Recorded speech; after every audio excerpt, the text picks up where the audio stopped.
Hey, Save My Coin budget friends, it's your girl Shalisha, and in today's video, we are going to budget out my second paycheck for the month of March.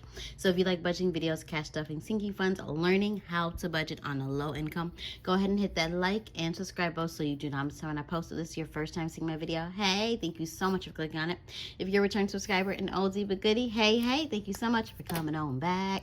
Y'all, so homegirl got the raggedy nails fixed, and then a day after this one broke, so it's gonna be fixed hopefully by my next video, but we're gonna keep on chugging along. We ain't gonna let no nails stop us. So we are going to go ahead and get into my second paycheck budget for the month of March. I always do so for myself, I find that it is easiest to do the budget by paycheck method when I'm budgeting out my paycheck. So you're probably like, sis, what is that? If this is your first time seeing my video, or if you do budget, you may not use the budget by paycheck method. So we gonna talk about it, okay? So before the month, I always list out all of my bills, their due dates on a calendar, and I budget my income through the day that I receive the income through the day before I receive my next paycheck. So I receive my next paycheck on the 15th, which is going to be on Friday. So I'm going to budget everything from the 15th that I need to pay through the next date that I get paid, which is going to be on the 28th, because this is a magic month when I receive 3 paychecks. So I'm going to make sure that I'm able to pay all of those bills that fall between those pay periods. And then if there's anything left, I go and I allocate money to my cash envelopes, which are my daily expenses, as well as savings challenges and sinking funds for future expenses. So we're going to go ahead and we're going to budget out my December 15th paycheck. We are in my Save My Coin Budgets financial planner. So if you are interested, you like what you see, go ahead and check it out. There are a couple different versions that are available. So I did receive my tax return. That's going to be a future video. So we are going to do the March 15th paycheck. So that is going to be $315, and this is my full-time income.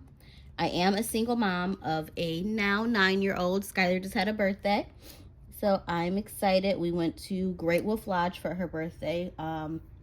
It was a wonderful experience. It was my first time going. She's been before, so for her, it was great. She knew where everything was. She knew what she wanted to do, didn't want to do, but I loved it because everything was just in that one area. I didn't have to leave. Only thing I left to get was just some balloons from Party City because her birthday was on that Saturday. That's all I had to leave for, and that was like right down the street. So I'm super excited.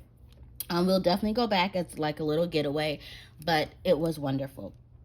So for my full-time income, I'm going to budget $1,350. I always budget the lowest amount that my paycheck would be to make sure that I'm able to cover all my bills.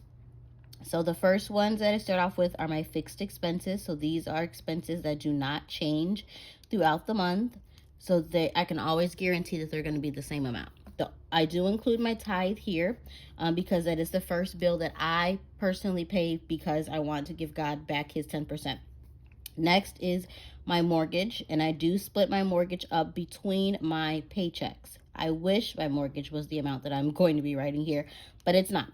So I split it up between 2 paychecks. I also have my HOA, which is my homeowners association. Oh, you know what? Homegirl getting ahead of herself.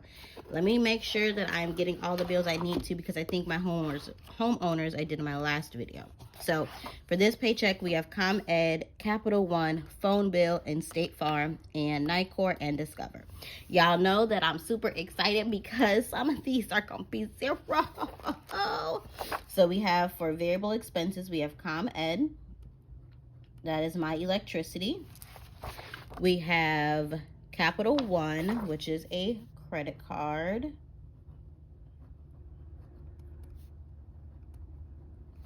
We have phone bill, which is AT&T.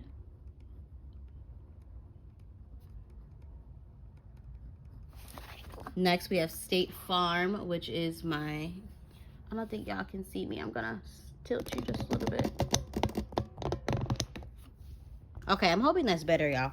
So next is my State Farm, which is my insurances. So all of the adulting, life insurance, homeowners insurance, auto insurance, all of that for State Farm. And then next we have NICOR, which is on the 25th, and that is my gas for my home. And then we have Discover, which is a credit card. So that's all we have to pay with this pay. Oh, y'all, I'm getting excited. Okay. All right, so we're going to go ahead and budget this out. So for my tithes, I'm going to zoom y'all back in now. So for my tithes, it is 10% of my income. So that is going to be $135. Next is my mortgage. So like I said, I do split it up between my paychecks. So since there are 3 paychecks this month, I'm still going to go ahead and just split it up between 2, because that last paycheck is going to have to go towards some bills in April. So we're going to do $600 for this portion.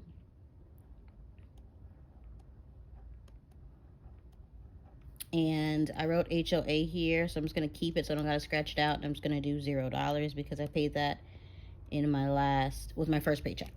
So for fixed expenses, we have $735.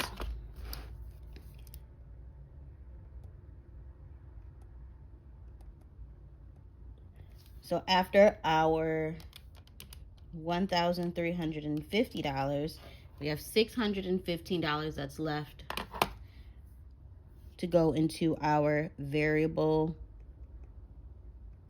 expenses.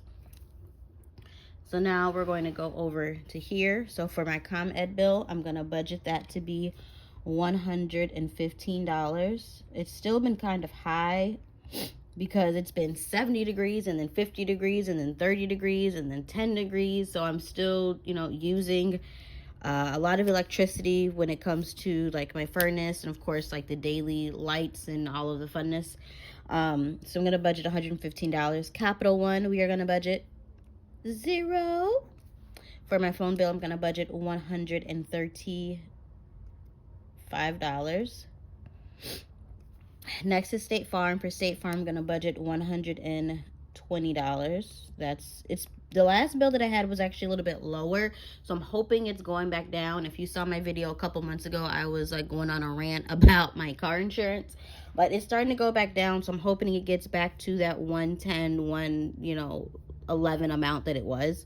Next is NICOR, and NICOR I'm going to budget $120. And this is to heat my home.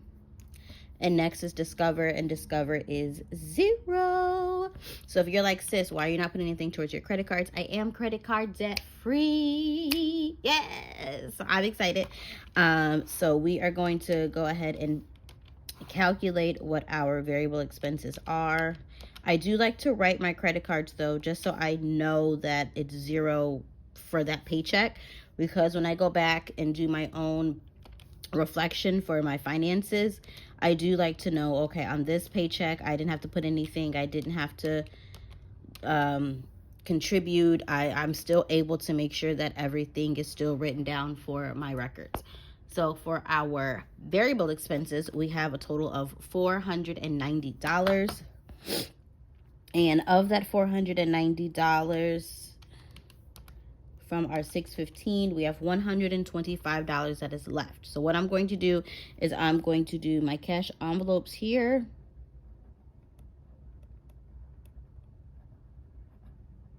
Sinking funds.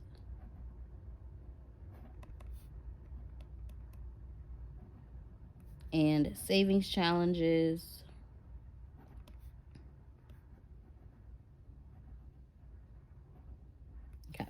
So for my cash envelopes, I will be putting $100 into my cash envelopes. These are my daily expenses. So my personal spending, my daughter's personal spending, grocery, gas, household, miscellaneous. I'm always asked, where is your personal spending? Those are in my cash envelopes. So you may not see me list out every single one here, but when I say cash envelopes, that is what those categories are.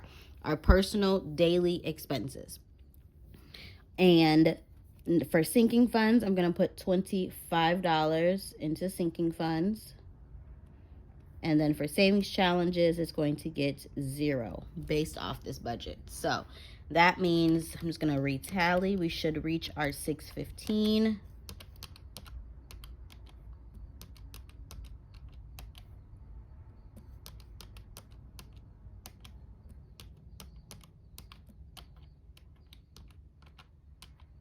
All right, so we have a total of $615. So now we have zeroed out our budget.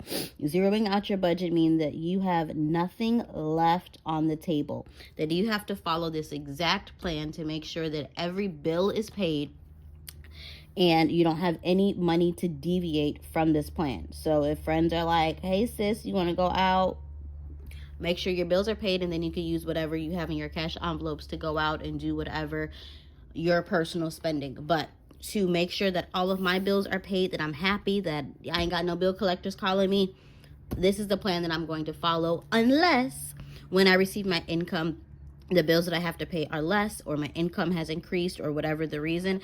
This will be the plan unless something changes. So if you like the way that I did this budget by paycheck, go ahead and leave a comment down below. Leave a thumbs up. Don't forget to subscribe to the Saving Fam. Homegirl got some videos for you to watch, okay? For you to be encouraged and motivated with your budget as a single mom, or if you are on low income. I hope you have a wonderful day. Be blessed. Bye.